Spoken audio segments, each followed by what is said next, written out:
성경의 기적들 41번째 시간입니다. 오늘 이 본문은요, 마가복음 9장, 또 마태복음 17장, 누가복음 9장에도 실려있는 그러한 예수님께서 귀신 들린 아이를 고치셨던 그런 이야기죠.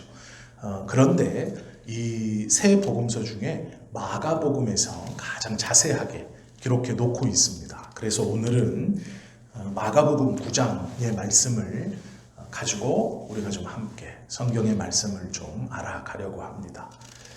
예수님께서 변화산에서 기도하신 후 그 산에서 내려왔을 때에 벌어지는 일입니다. 아버지는 그 아이가 자기 아들이라고 말하면서 친히 예수님 앞에 나아왔죠. 그 아이는 듣지 못하고 말하지 못하는 귀신이 들린 아이였습니다. 듣지 못하고 말하지 못하는 것뿐 아니라 귀신이 그 아이를 잡으면 이 아이가 경련도 하고 거품도 물고 얼굴빛이 파리해져 가며 몸을 부들부들 떤다라는 것이 증상이었다라는 것을 우리가 성경을 통해 보게 됩니다. 어떠한 병이 떠오르는지 아마 다 짐작하실 겁니다. 이것은 간질과 굉장히 비슷한 증상이지요.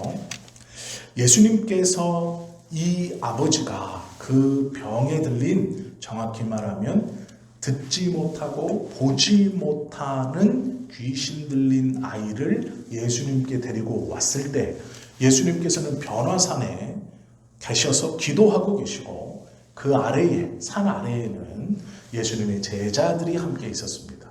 그런데 이 아버지가 예수님의 제자들에게 우리 아이의 귀신을 좀 쫓아 주십시오 라고 부탁했고, 제자들은 예수님께서 하시던 대로 이 귀신 들린 아이에게 말하여 귀신 쫓기를 원했으나 쫓지 못하는 상태에서 서로 변론이 있었습니다. 근데 이 변론이 왜 일어났느냐라는 것을 우리가 좀 배경으로 알아야 합니다. 왜 그러냐면 이 변론하는 사람들이 사두개인들입니다. 사두개인이라는 말을 우리는 들어보셨고 또 기억하실 수 있습니다.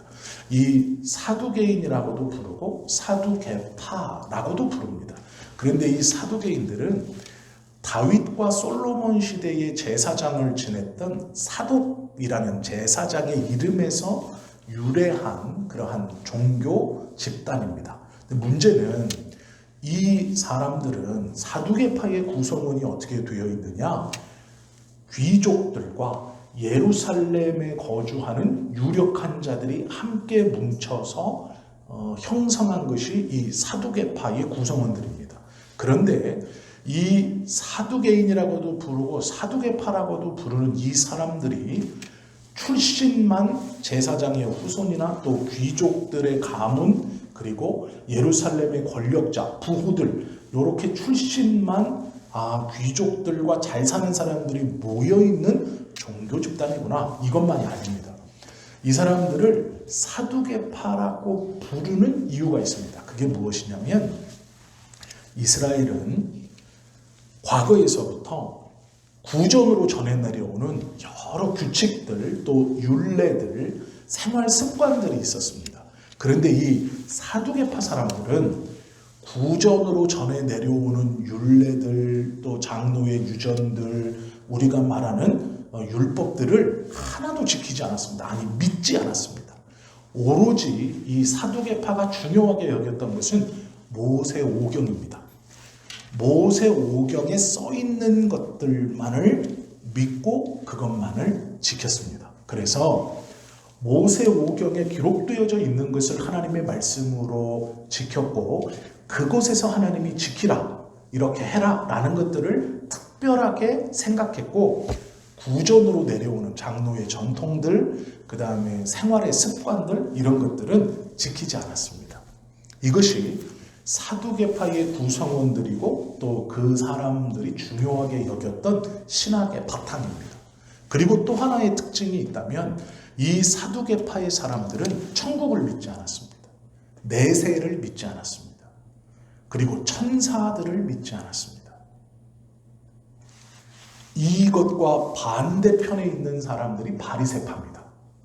바리새파는 율례와 규례들을 중요하게 여겼고 모세오경도 물론 무시하지 않았지만 장로의 유전을 굉장히 중요하게 여겼고 바리새파의 구성원들은 중산층들로 구성되어 있었습니다. 그리고 이 바리새파 사람들은 내세와 천국과 천사를 믿었습니다.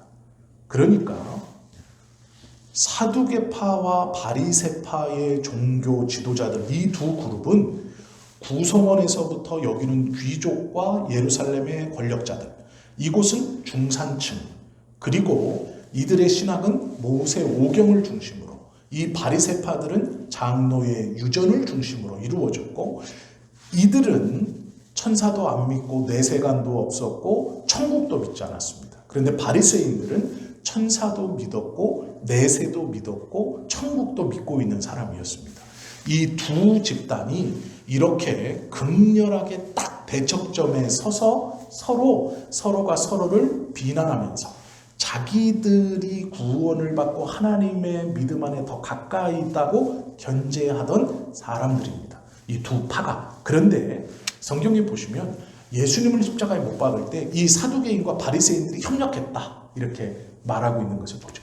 이 배경을 좀 이해하고 오늘 이 사두개파에 속한 한 남자가 자신의 아들을 데리고 와서 예수님께 병을 고쳐달라고 하고 있습니다. 이것은 평범하지 않은 일입니다.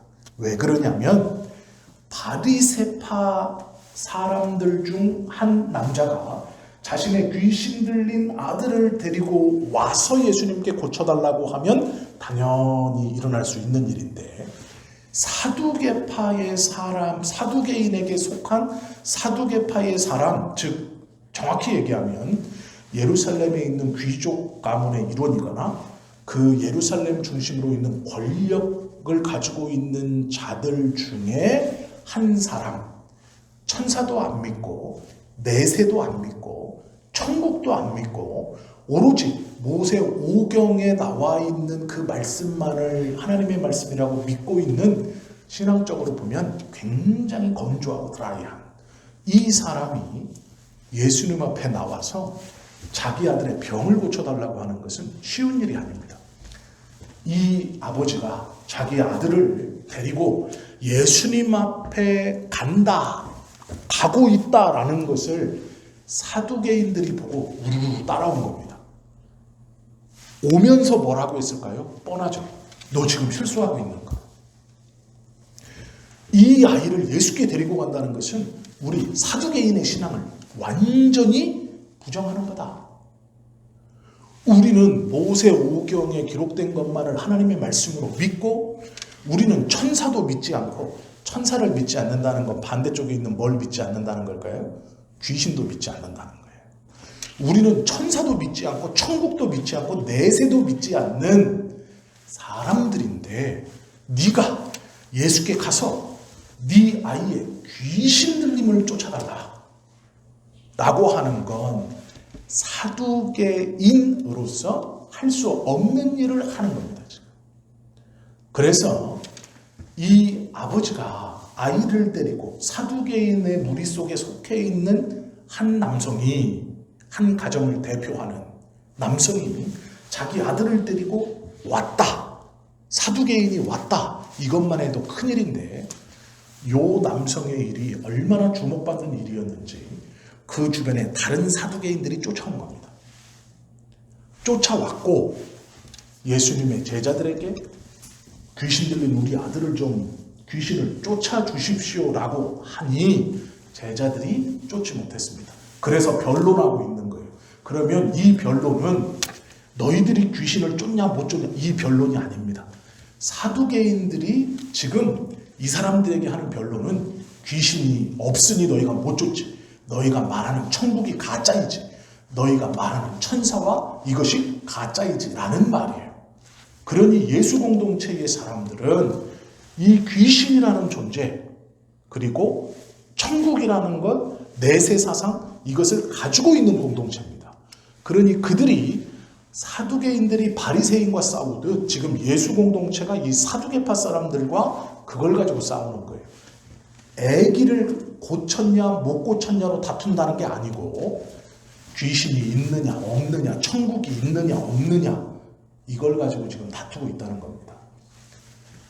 사두개파에 속한 아버지가 자신의 아들의 병을 어렸을 때부터 이렇게 힘든 일을 겪었습니다. 그리고 두고 보다 못하여 그 아이를 데리고 예수님께 나와 고침받기를 청했습니다. 그런데 예수님은 변화산에 기도하러 올라가셔서 아직 내려오지 않으셨고 예수님의 제자들만이 있었는데 그 제자들에게 이 병이라고도 말하고 또는 귀신 들렸다고도 말하는 지금 이 두 가지의 생각에서 이 아버지는 병으로서 고쳐보려고 했지만 고치지 못했기 때문에 예수님께 찾아온 것이죠. 그럼 이걸 뭐로 본 겁니까? 귀신 들림으로 본 거예요. 사두개인들은 이걸 뭐로 계속 볼까요? 병으로 보는 거죠. 이걸 깨고 지금 온 겁니다. 그러니 이 사건은 쉬운 사건이 아니에요. 한 남자에게 있어서 자신이 평생 몸담았던 사두개파, 그 귀족 집단과 예루살렘 주변의 권력자들이 속해 있었던 이 사두개파, 자신들이 평생 믿었던 모세 오경만을 중요시하는 것, 천사와 내세 사상, 천국의 사상을 믿지 않았던 그걸 지금 부정하고 있는 겁니다. 내가 나를 평생 끌어왔던 이것, 내 삶의 가장 큰 부분이었던 공동체, 그러나 내 아이를 보니 그게 아니라는 거예요. 여기서는 병이라고 하지만 이건 그렇지 않다는 거예요. 그래서 본문을 보시면 이 아이에 대해서 병이라고도 얘기하고 귀신 들렸다고 얘기해요. 이게 번갈아 가면서 나옵니다. 누구 입에서 얘기하냐에 따라서 이게 다르게 나와요. 아버지는 이것을 지금 귀신 들림으로 본 겁니다. 말하지 못하고 듣지 못하게 하는 귀신이 들렸습니다. 이렇게 말하죠. 예수님이 오시기 전에 제자들과 이 사두개인들의 변론은 이 아이를 고쳤냐 못 고쳤냐가 아니에요. 예수님께서 믿음이 적은 자들아라고 말하는 건 너희가 믿음이 없어 이 아이를 못 고쳤다 이런 의미가 아닙니다. 그 변론이에요. 천국이 있냐 없냐, 내세가 있냐 없냐, 귀신이 있냐 없냐에 대한 변론을 뭐라고 받으시냐면 믿음이 없는 자들아라고 받는 거예요. 이 아이를 못 고쳐서 너희에게 믿음이 없다 이런 말이 아니에요. 어떻게 알 수 있냐면 이 아이를 고쳐주고 집에 들어가셨을 때 제자들이 예수님께 조용히 묻습니다. 예수님, 우리는 왜 못 고칩니까? 그랬더니 믿음이라고 얘기해요? 아니에요. 기도라고 얘기해요. 이거를 이제 우리가 좀 천천히 함께 좀 볼게요. 사두개인들은 그 시대의 가장 엘리트 집단입니다. 대부분의 제사장들, 종교 지도자들, 혈통적으로 고위층들이 속해 있었던 파, 그리고 예루살렘 주변의 권력자들, 이 귀족들과 권력자들이 뭉쳐서 조직했던 것이 사두개파입니다. 그리고 이 사두개파는 사내들인 공예의 대부분을 차지하고 있었던 막강한 종교 집단이면서 정치 집단입니다. 이 사두개파에 소속되어 있다는 것은 이스라엘 사람으로는 굉장한 특혜예요. 그냥 요즘 말로 표현하면 금수저를 물고 태어난 것과 똑같습니다. 사내들인 공의회의 대부분의 구성원, 그리고 귀족들과 권력자들로 구성된 요 사두개파, 그리고 이들은 얼마나 자유로웠냐면 모세 오경에 있는 것만 지킨다. 그러므로 우리는 구전으로 내려오는 거 안 지킨다. 그래서 신앙적으로도 굉장히 자유로웠어요. 즉 바리새인들보다 더 자유로웠어요. 바리새인들은 이틀에 한 번씩 금식해야 됐고 하루에 3번 성전을 향해 기도해야 했지만 사두개인들은 그걸 지키지 않았습니다. 왜요? 모세오경에 없다라는 거죠. 음식도 사두개인들은 훨씬 더 산의 진미를 많이 먹었습니다. 돈도 있어서였어도 있지만 모세오경에 먹지 말라고 하는 것을 제외한 모든 것들을 먹었어요. 뭐 여기저기서 공수해서 먹은 거죠. 옷도 이 바리새인들은 최대한 검소하게 입으려고 노력했지만 사두개인들은 그러지 않았습니다. 왜요? 검소하게 입으라는 말이 없잖아요. 그러니까 사두개인들은 입고 싶은 옷 화려하게도 입었습니다. 장신구도 달았어요. 쉬운 말로 하면 물고기를 여기서는 소금 넣고 삶아 먹는다면 여기서는 기름에 튀겨도 먹고 데쳐도 먹고 뭐 볶아도 먹고 한 거예요. 왜 그러냐면 그렇게 먹지 말라는 말이 없지 않냐? 이런 거예요. 그러니까 사두개인들은 자기들이 갖고 있는 이 특권 그리고 삶의 이런 것들을 최소한의 장치, 즉 모세오경이라는 최소한의 장치를 통해서 뽑아가지고 지켜가고 있었고 내세를 생각 쓰지 않고 지금 있는 자리에서 내가 행복하게 살고 내가 가장 즐겁게 살면 된다라고 생각했어요. 이게 하나님의 복이다. 그래서 우리는 이 복을 누린다. 이렇게 생각하며 살아가던 사람들입니다. 이 사람들 자기 딴에는 혈통적으로도 하나님께 은혜를 받은 엘리트였고 모임의 이름 자체도 다윗, 자신들이 생각하는 이스라엘이 가장 추앙하는 성군이라고 말하는 다윗 때의 제사장이었던 그 사독에서 이름을 따와서 쓸 만큼 엘리트 의식에 사로잡혀 있었고 또 이들이 삶으로 많은 것들을 누리기만 했느냐? 그렇지도 않습니다. 이들이 가지고 있는 것을 가지고 많은 사람들에게 구제하기도 힘썼고 또 기부도 많이 했고 고아와 과부들을 돕는 일도 참 많이 했습니다. 그래서 백성들은 하나님의 말씀을 지켜가는 것에 있어서는 바리새인들, 그러나 자기들과 잘 부딪히진 않지만 이 사두개파 사람들을 굉장히 존경하고 부러워했습니다. 이들은 자신들의 신앙이 공고했고 또 그 신앙에 맞추어 자기들도 편하게 살았지만 많은 이들을 돕고 구제하는 일에 열심히 있었어요. 왜 그럴까요?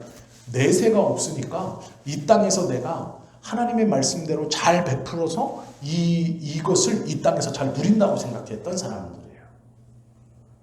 우리도 그런 분들이 있죠.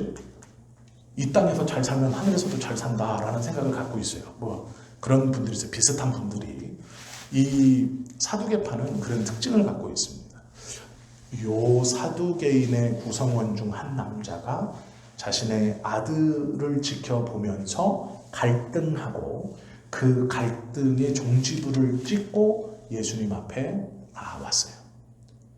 예수님께서 산에서 내려오자 그 변론이 하는 것을 듣고 있었고 예수님이 등장하시자 그 많은 사람들이 예수님께 반갑게 문안을 여줍니다. 그리고 그 문안 가운데 예수님이 무엇으로 인하여 변론하고 있느냐라고 묻죠. 그때 이 남자가 자신의 아들을 가리키며 등장해서 예수님과 대화를 나눕니다. 그 대화가 오늘 우리가 읽었던 이 본문에 잘 등장하죠. 14절부터 쭉 설명되어 있죠. 17절에 보시면 무리 중에 하나가 대답하되 선생님 말 못하게 귀신 들린 내 아들을 선생님께 데려왔나이다. 귀신이 어디서든지 그를 잡으면 그가 그의 아들을 지금 병을 뭐라 그래요? 귀신이라고 표현하고 있어요. 그러니까 이 아버지는 이 아들의 이 상태를 병이라고 말하지 않고 귀신의 영향으로 이렇게 됐다 말하는 거예요. 그러면 사두개인의 입장에서 이 말을 할 수 있는 게 아닙니다. 이 사람은 이미 마음을 먹고 왔어요. 그리고 자신의 판단에는 내 아들의 이것은 병이 아니라 귀신 들림이라고 확정하고 왔어요, 지금. 그리고 예수님 앞에 그걸 그대로 얘기하죠. 그를 잡으면 거꾸러져 거품을 흘리며 이를 갈며 그리고 파리해지는지라 내가 선생님의 제자들에게 내쫓아달라 하였으나 그들이 능히 하지 못하더이다. 이렇게 말해요.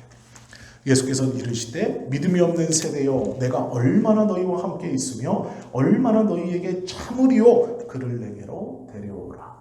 이 믿음이 없다는 얘기는 아까 말씀드린 것처럼 믿음이 없어서 귀신을 쫓지 못했다 이 말이 아니에요.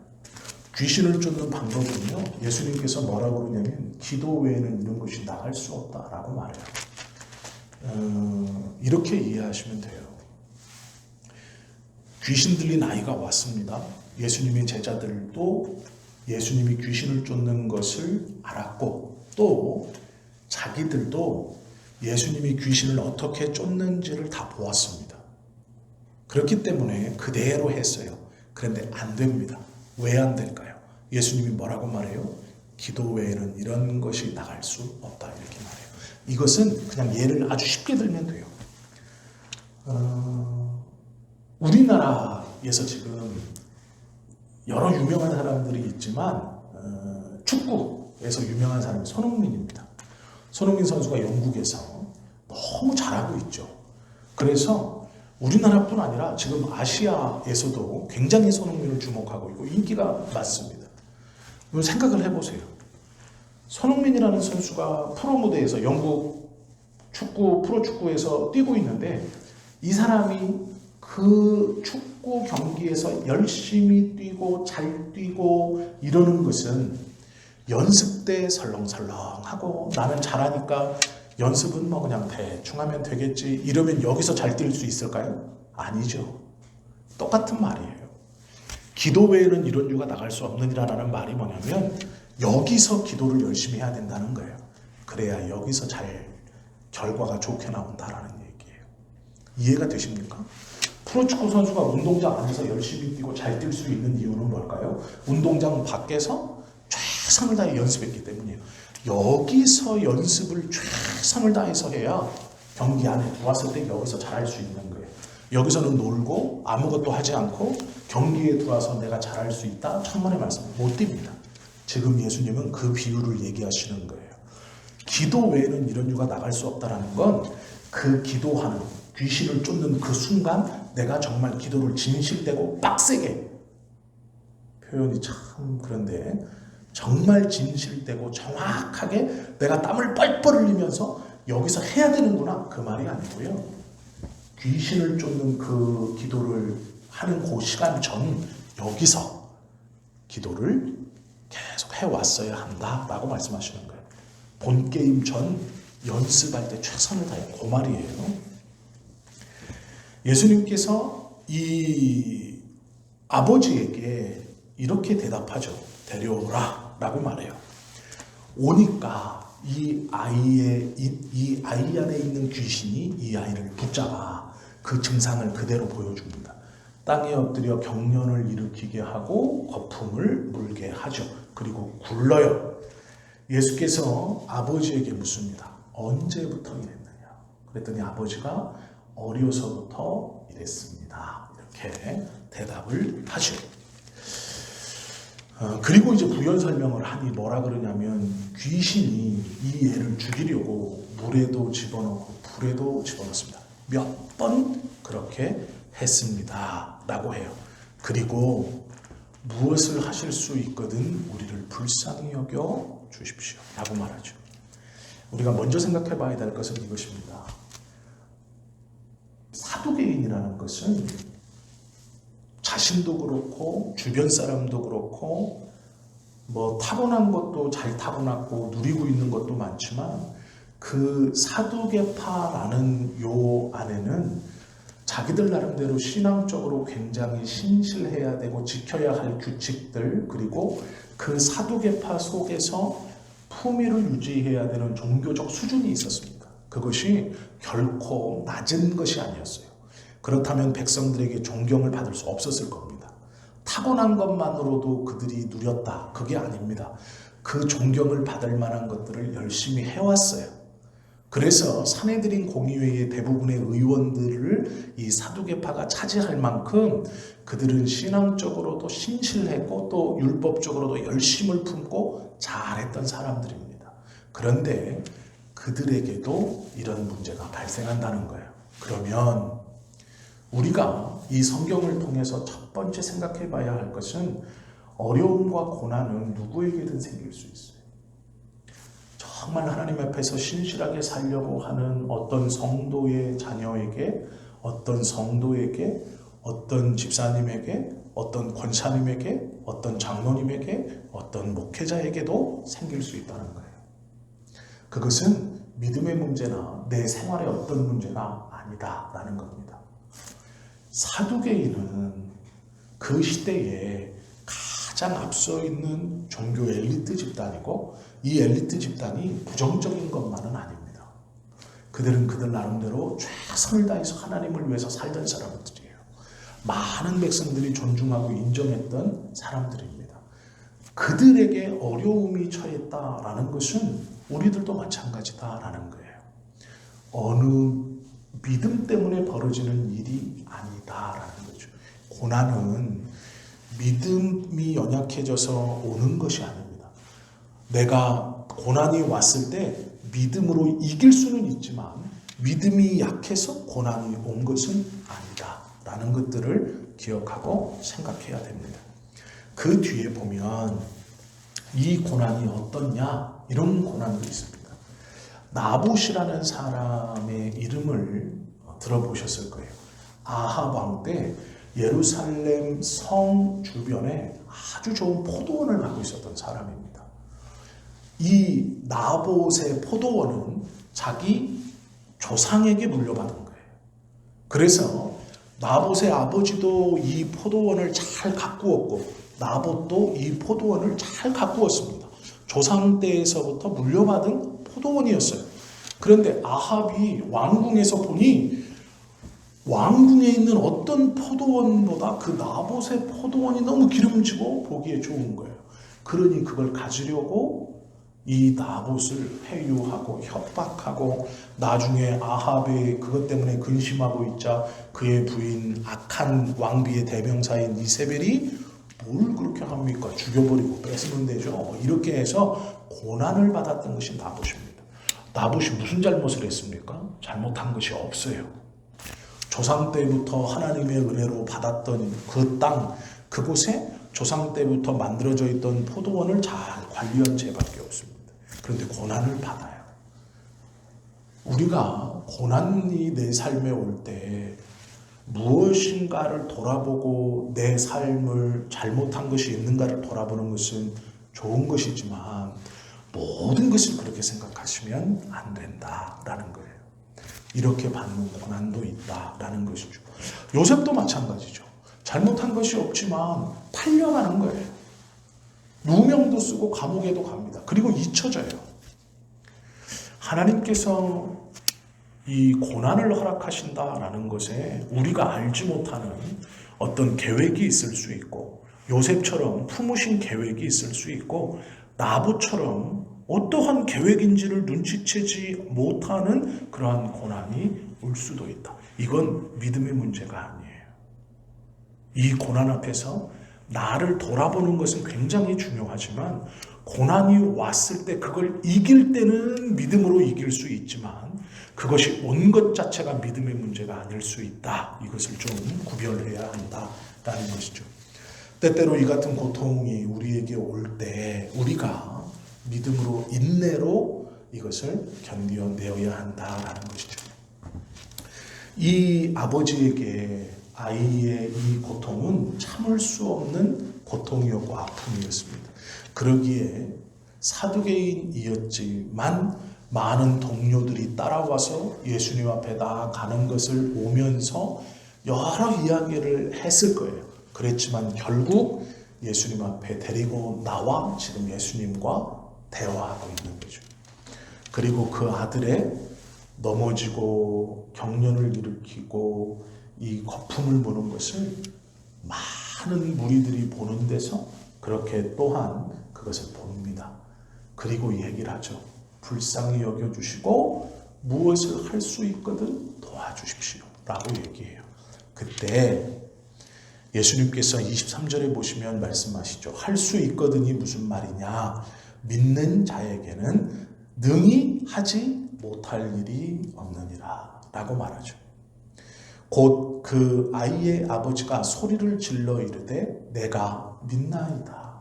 나의 믿음 없는 것을 도와주소서 라고 말해요. 원어로 보면요.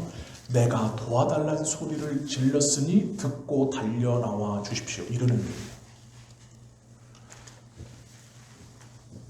믿는 자에게는 능히 하지 못할 일이 없느니라. 이 믿음의 주체가 이 아이의 아버지일까요? 예수님일까요? 예수님이에요. 병은 누가 고쳐요? 아버지가 고치나요? 예수님이 고쳐요. 그러면 여기서 말씀하시는 할 수 있거든이 무슨 말이냐? 그러면 이 아이의 아버지는 예수님 보고 지금 뭐라 그래요? 무엇이든 하실 수 있으면 우리를 불쌍히 여겨 주십시오 라고 말해요. 그러나 예수님이 뭐라고 말하냐면 할 수 있거든이 무슨 말이냐? 믿는 자에게는 능히 하지 못할 일이 없느니라. 그러면 여기서 믿음의 주체가 이 아버지라는 얘기예요? 예수님이라는 얘기예요? 예수님을 얘기하는 거예요. 내가 믿으니 할 수 있다라고 말씀하시는 거예요. 그런데 이 아버지는 이걸 뭘로 받아요?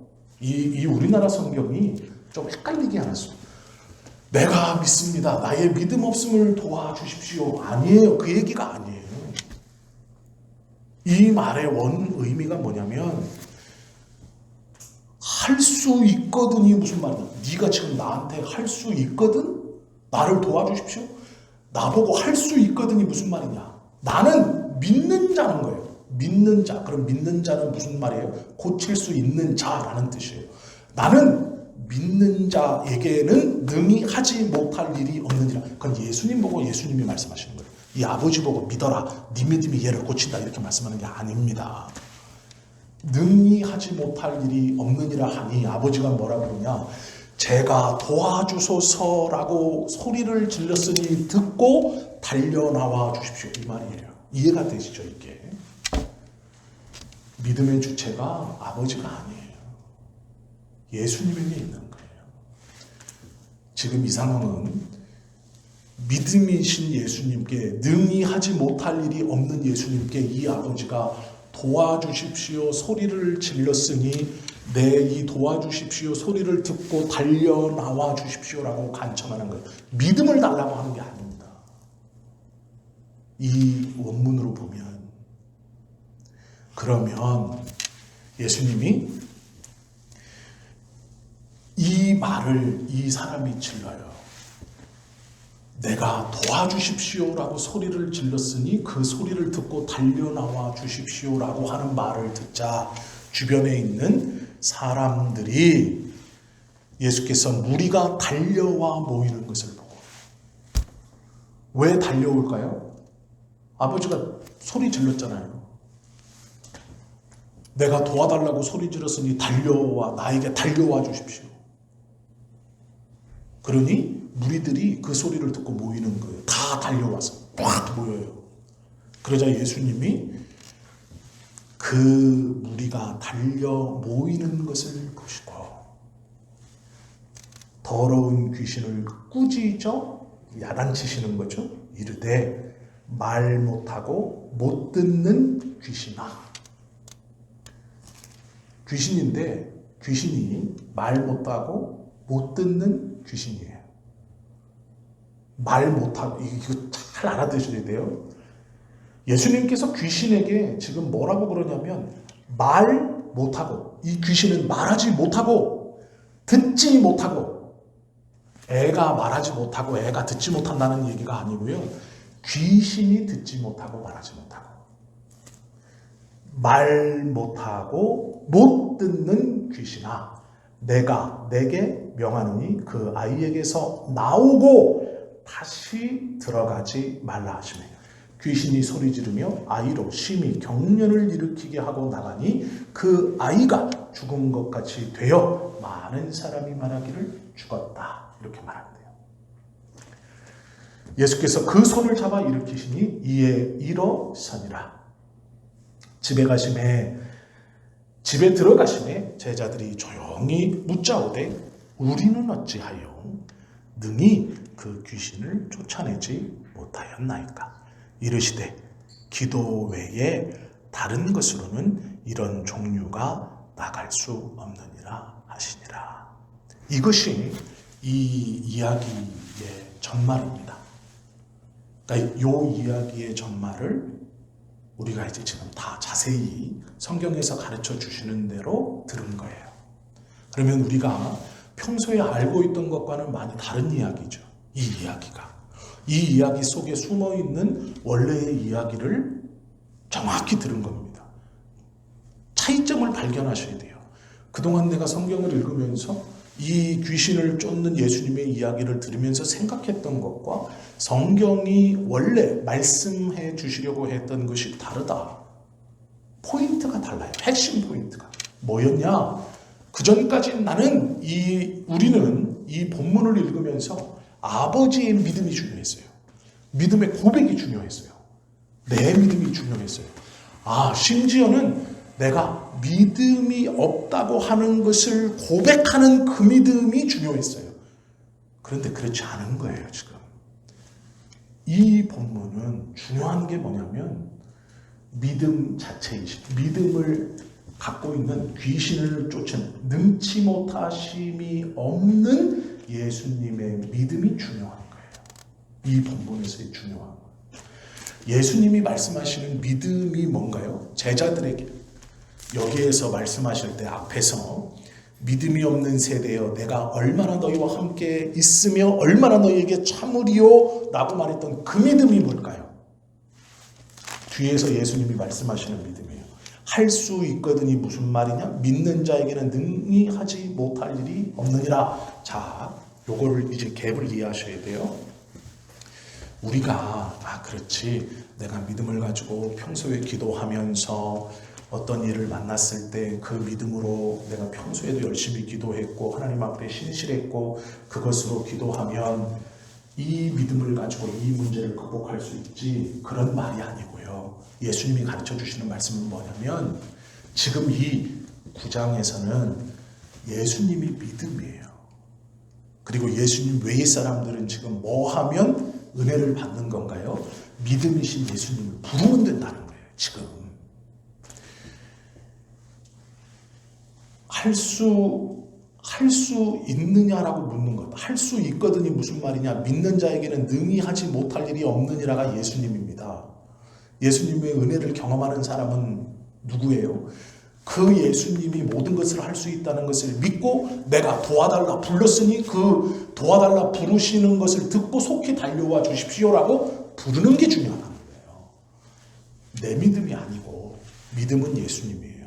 그런데 이게 이제 넘어가요. 10장, 11장, 12장, 13장 넘어가면 예수님이 뭐라 그러냐? 제자들에게 가르쳐 주시는 게 있어요. 그게 뭐냐면 우리가 생각하는 것처럼 예수님이 믿음이었어요. 능히 하지 못할 일이 없는 분이었어요. 그런데 제자들에게 뭐라 그러냐?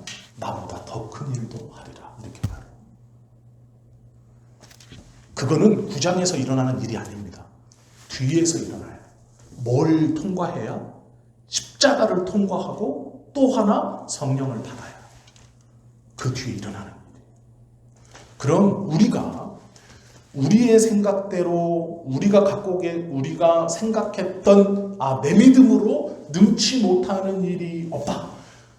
믿는 자에게 능치 못함이 없다라는 그 믿는 자, 믿음을 가진 자, 모든 것을 할 수 있는 자가 되려면 두 가지가 우리에게 정확히 있어야 돼요. 하나는 뭘까요? 십자가이고 또 하나는 뭘까요? 성령과 동행하심이에요. 이 두 가지가 없는 상태로 내가 어떤 감정에 취해서 찬송에 취해서 막 찬송을 부르다가 막 이렇게 황홀경에 빠져서 그거 안 되는 거예요. 기도라는 것도 우리가 삶에서 마주치는 어떤 순간 하나님 앞에 하나님이라고 부르면서 어떤 문제에 대해서 기도하는 그것이 그거 본게임이라면 그런 일이 벌어지지 않을 때 기도하는 거예요. 여기서 최선을 다하는 거예요. 그래야 운동선수가 본경기에서 잘할 수 있는 건 평소에 훈련을 정말 본경기처럼 하기 때문이에요. 여기서 훈련을 게을리하면 여기서 잘 될 수가 없죠. 그걸 기대하면 안 돼요. 특별히 중요한 경기에서는 더 그렇습니다. 이 말씀을 가만히 묵상하면서 잘 고민해 보셔야 돼요. 내가 하나님 앞에 기도하고 은혜를 경험하고 내가 예수님을 무엇이라고 고백하는가? 내 안에 십자가가 어떻게 자리 잡고 있는가? 성령의 동행하심이라는 것이 무엇인가? 예수님께서 말씀하신 예수님이 믿는 자이고 예수님은 능치 못함이 없는 그분이신데, 그분이 나에게 십자가를 통과한 나에게 성령과 동행하심을 선물로 주시겠다고 하신 나에게 기대하시는 삶은 내가 단순히 믿는 자에게 능치 못함이 없지, 이 고난도 견디고 저 고난도 견디고 이 시기도 견디고 하는 게 아니고, 예수님과 같이 내가 정말로 십자가와 성령의 충만함 동행하심이 있는 자라면 누군가 나에게 예수님을 불러 고백하듯 우리에게 내가 도와달라 하였으니 그 음성을 듣고 달려오십시오라고 하는, 그렇게 내 삶뿐만 아니라 저의 간구에 부르심, 저의 처절한 음성에도 예수님이 그렇게 이 아버지에게 응답하셨듯 우리도 응답하고 그의 삶을 변화시킬 수 있다라고 말씀하셔요. 이게 성도가 나아가야 할, 우리의 믿음이 나아가야 할 이 종착역이에요. 물론 끝은 아니지만 거기까지 성장해 가야 되는 거예요. 우리는 우리의 믿음으로 우리의 문제나 나의 문제나 저는 하나님이 알아서 하시겠지라고 생각하지만 아니라는 거예요. 예수님께서 이 귀신 들린 아이를 고쳐주시고 그 아버지와 나눈 대화들, 제자들에게 기도 외에는 이런 유가 나갈 수 없다라고 말씀하신, 능치 못한 것이 무엇이라고 하느냐? 믿는 자 예수님은 능치 못할 것이 없다. 그리고 이 아버지의 외침, 내가 도와달라 외쳤으니 그 음성을 듣고 달려와 주십시오 라는 이것이 성도가, 우리가 하나님의 선택을 받은 우리가 십자가와 성령의 충만함, 성령의 동행하심이 확실하다면 내 삶이 주님께서 베풀어 주시는 은혜와 그 역사를 내 삶에 끌어들일 뿐 아니라 다른 이의 그 외침에 우리가 예수님처럼 그렇게 그의 삶을 변화시켜 이것을 전달해 줄 수 있다라는 거예요. 믿음이 그런 거다라고 말하는 거예요. 진짜 믿음, 능치 못하는 믿음이 그것이다 라고 말하는 거예요. 우리가 생각하듯이 내 삶에 국한되어서 잘 먹고 잘 살고 내가 주님 앞에서 은혜를 받아 이 고난 이기고 이 고통 이기고 잘 견뎌가 주님 앞에 칭찬받아야지, 거기서 스톱하고 성장이 멈추는 믿음이 아니에요. 예수님이 말씀하신 믿음은 여기까지 나아가는 거예요. 우리도 여기까지 나아갈 수 있는 거죠. 왜요? 말씀을 듣고 하나님이 원하시는 믿음의 성장이 어디까지인가를 깨달을 수 있게 되는 거죠. 이 이야기는 우리가 생각하듯 내가 믿음을 고백해서 내 문제를 주님 앞에 들고 나가서 해결해야지, 여기서 멈추는 게 아닙니다. 성경의 말씀을 예수님께서 제자들에게 말씀하신 의도대로 알아들을 때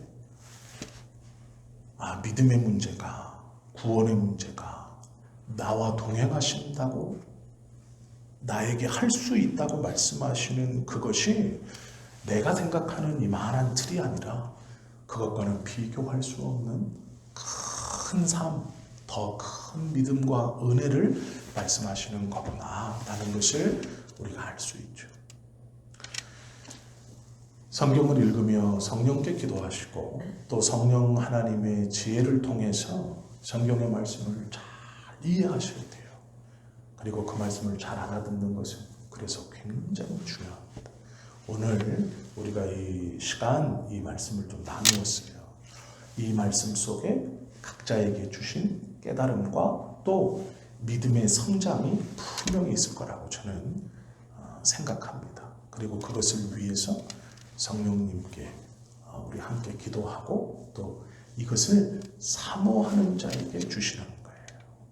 그래서 그냥 읽으니까 이렇게 넘기지 마시고 오늘 들은 이 말씀을 잘 묵상하시고 또 오늘 본문을 다시 한번 천천히 이해하면서 읽어보시고 또 이 말씀을 통해서 여러 가지 교훈들을, 성령께서 주시는 교훈들을 붙들 수 있고 경험할 수 있는 우리가 되시기를, 쉬운 말로 말하면 첫 번째 교훈은 뭐 이겁니다. 두 번째 교훈은 이겁니다. 제가 6장까지 써왔고요. 9가지를 써왔어요. 뭐 병을 이깁니다. 마귀를 이깁니다. 세상의 시험을 이깁니다. 믿음은 불가능이 없습니다. 뭐 진실한 고백이어야 됩니다. 뭐 신앙이 염려보다 더 커야 됩니다. 믿음이 없어서 병을 고치지 못하고 기적에는 기도가 있어. 이렇게 써왔어요. 다 소용없습니다. 솔직히 그렇게 생각해요. 이거는 소용없는 말이고요. 본문의 말씀을 잘 이해하고 성령께서 우리에게 본문을 깨달음으로 주시는 은혜들을 붙드는 게 더 중요하다고 생각합니다. 그래서 이런 은혜를 성령의 충만함으로 말씀을 깨닫고 그 말씀을 붙들어 우리의 신앙이 하나님이 원하시는 것에 더 성장하는 그런 저와 여러분 되시기를 예수님의 이름으로 축원합니다. 기도드립니다.